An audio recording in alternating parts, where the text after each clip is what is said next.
ถามว่าเมื่อยบ่เฮ็ดงานนี่ก็เมื่อยแต่ว่าก็ม่วนเนาะทั้งม่วนทั้งเมื่อยแล้วก็อีกอย่างเฮาก็ภูมิใจเนาะภูมิใจแล้วก็ดีใจที่ได้มาเฮ็ดที่ได้มาทำงานอยู่บ้านเพิ่นนี่เพราะว่าเฮาก็อยู่บ้านเฮาก็บ่ได้เฮ็ดหยังอยู่แล้วถ้าว่าเฮาบ่ได้มาเฮ็ดงานนี่เฮาก็สิบ่มีทั้งเงินส่งให้ครอบครัวแล้วก็บ่มีทั้งเงินที่จะไปเลี้ยงครอบครัวนั่นนะก็ถือว่าเป็นความโชคดีของเฮาอีกอย่างหนึ่งได้พี่น้องเอ้ยว่าตามความจริงเลยเนาะความจริงที่เฮาได้มาเฮ็ดนี่จากประสบการณ์ที่มาเฮ็ดบ่เป้มาทำงานนี่ก็ประมาณ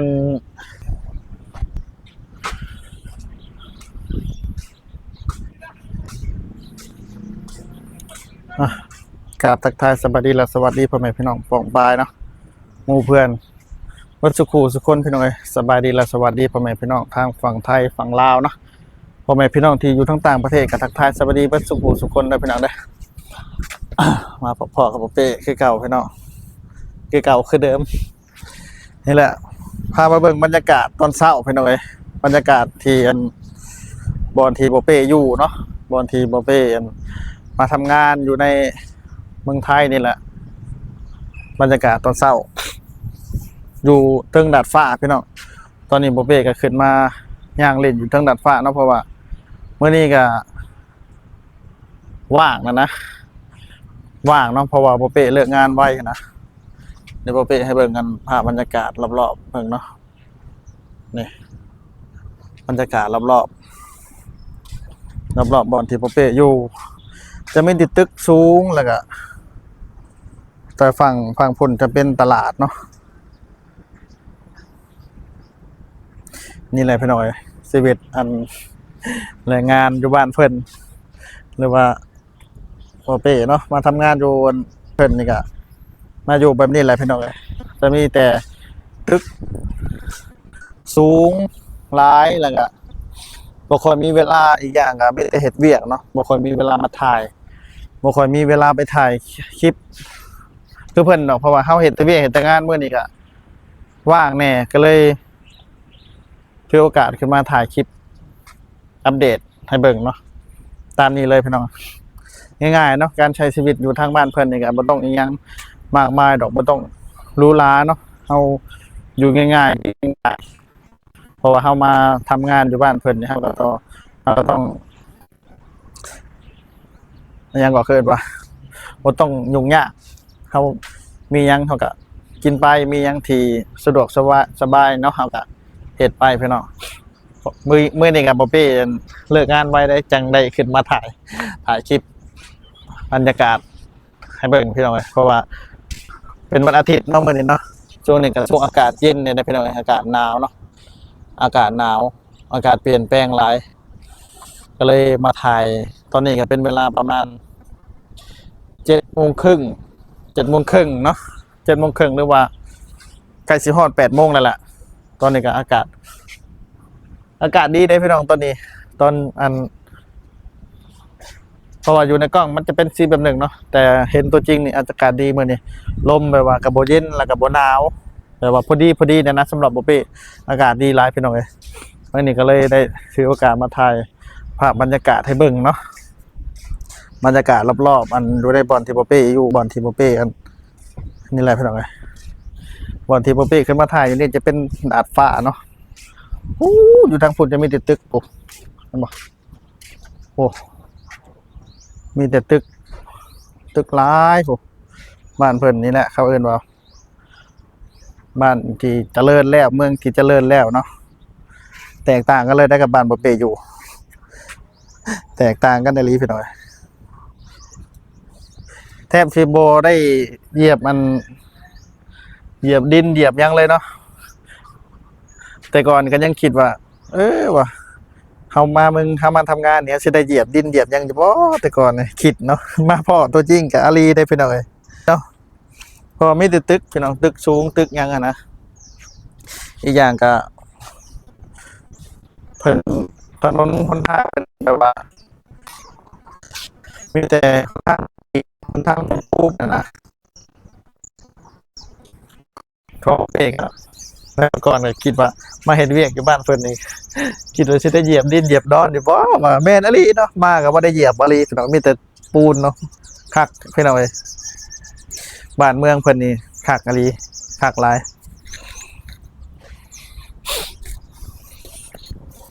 สำหรับอันผู้ที่เข้ามาใหม่เนาะผู้ที่เข้ามาใหม่อาจจะยังปรับตัวบ่ได้กับการที่แบบว่า สมมติว่าเข้ามาจากบ้านนอกบ้านหน้านี่นะเข้ามาอยู่ในเมืองแบบนี้เขาจะแรกๆเขาก็ยังปรับตัวบ่ได้ดอกพี่น้อยย้อนแซงบ่วะเขาจะยังจะปรับตัวในหลายสิ่งหลายอย่างที่ทางบ้านเขาบ่มีนะแต่สำหรับโอเปนี่ตอนนี้ก็ปรับตัวได้แล้วเนาะเพราะว่าเขามาทำงานอยู่เมืองไทยนี่หึงแล้วพี่น้อยหึงอะลิรู้สึกว่าถามว่าเมื่อยบ่เฮ็ดงานนี่ก็เมื่อยแต่ว่าก็ม่วนเนาะทั้งม่วนทั้งเมื่อยแล้วก็อีกอย่างเฮาก็ภูมิใจเนาะภูมิใจแล้วก็ดีใจที่ได้มาเฮ็ดที่ได้มาทำงานอยู่บ้านเพิ่นนี่เพราะว่าเฮาก็อยู่บ้านเฮาก็บ่ได้เฮ็ดหยังอยู่แล้วถ้าว่าเฮาบ่ได้มาเฮ็ดงานนี่เฮาก็สิบ่มีทั้งเงินส่งให้ครอบครัวแล้วก็บ่มีทั้งเงินที่จะไปเลี้ยงครอบครัวนั่นนะก็ถือว่าเป็นความโชคดีของเฮาอีกอย่างหนึ่งได้พี่น้องเอ้ยว่าตามความจริงเลยเนาะความจริงที่เฮาได้มาเฮ็ดนี่จากประสบการณ์ที่มาเฮ็ดบ่เป้มาทำงานนี่ก็ประมาณจักปีแล้ววะ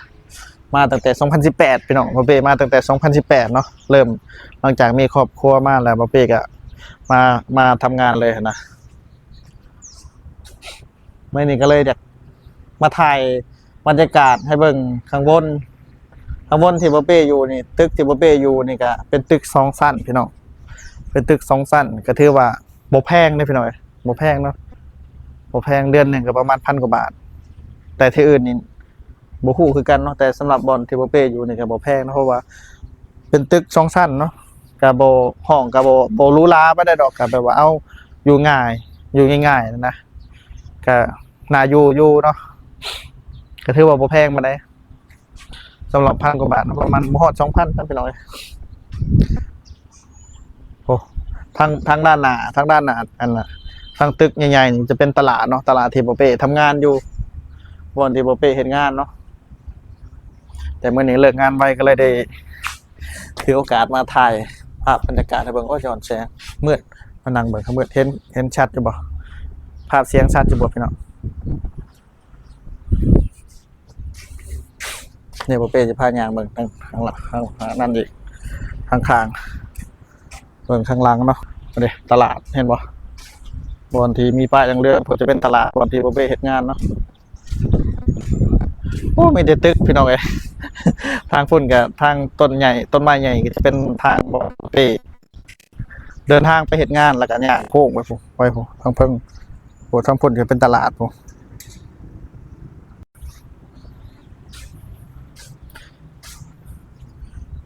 เห็นบ่พี่น้อง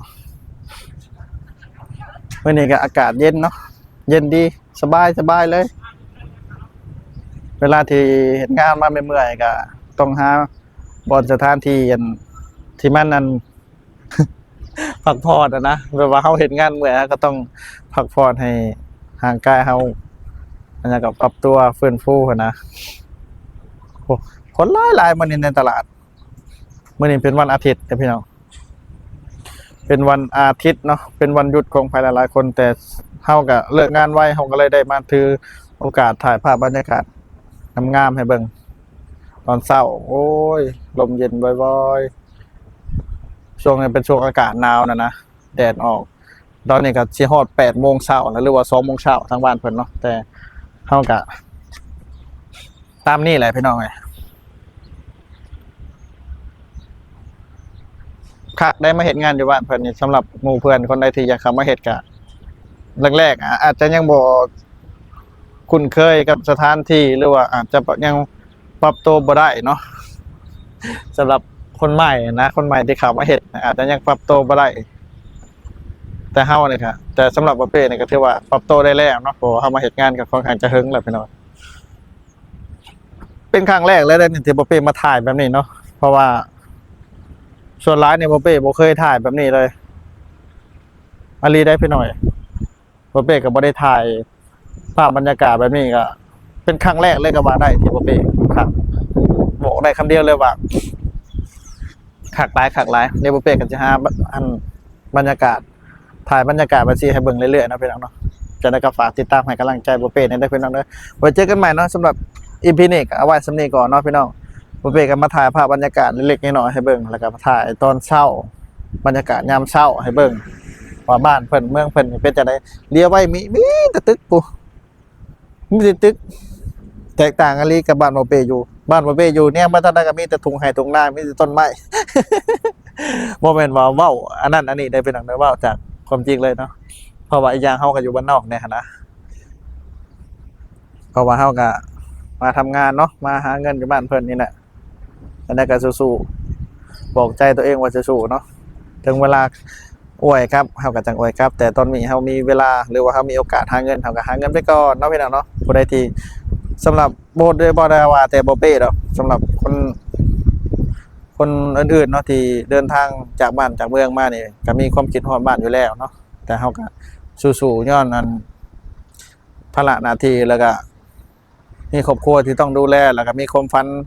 อีหยังแตกต่างกันไปนี่แหละเฮาก็ต้องสู้ๆสำหรับคนไทยหลายๆคนที่ไปทำงานอยู่ต่างประเทศอีหยังนู่นนี่นั่นเพิ่นก็มีความคิดฮอดคือกันนั่นแหละเพราะว่าคนเฮาก็ต้องมีความคิดฮอดบ้านอยู่แล้วเนาะเพราะว่าเฮาไปหางานเฮ็ดงานอยู่ไสเฮาก็ต้องมีความคิดฮอดคิดถึงบ้านก็ย้อนภาระหน้าที่แล้วก็มีครอบครัวที่ต้องดูแลก็ต้องจากกันเนาะจากบ้านจากเมืองนี่แหละพี่น้องจะได้ก็สู้ๆทุกคนบ่เป้ก็ขอเป็นกำลังใจให้ทุกคนเนาะ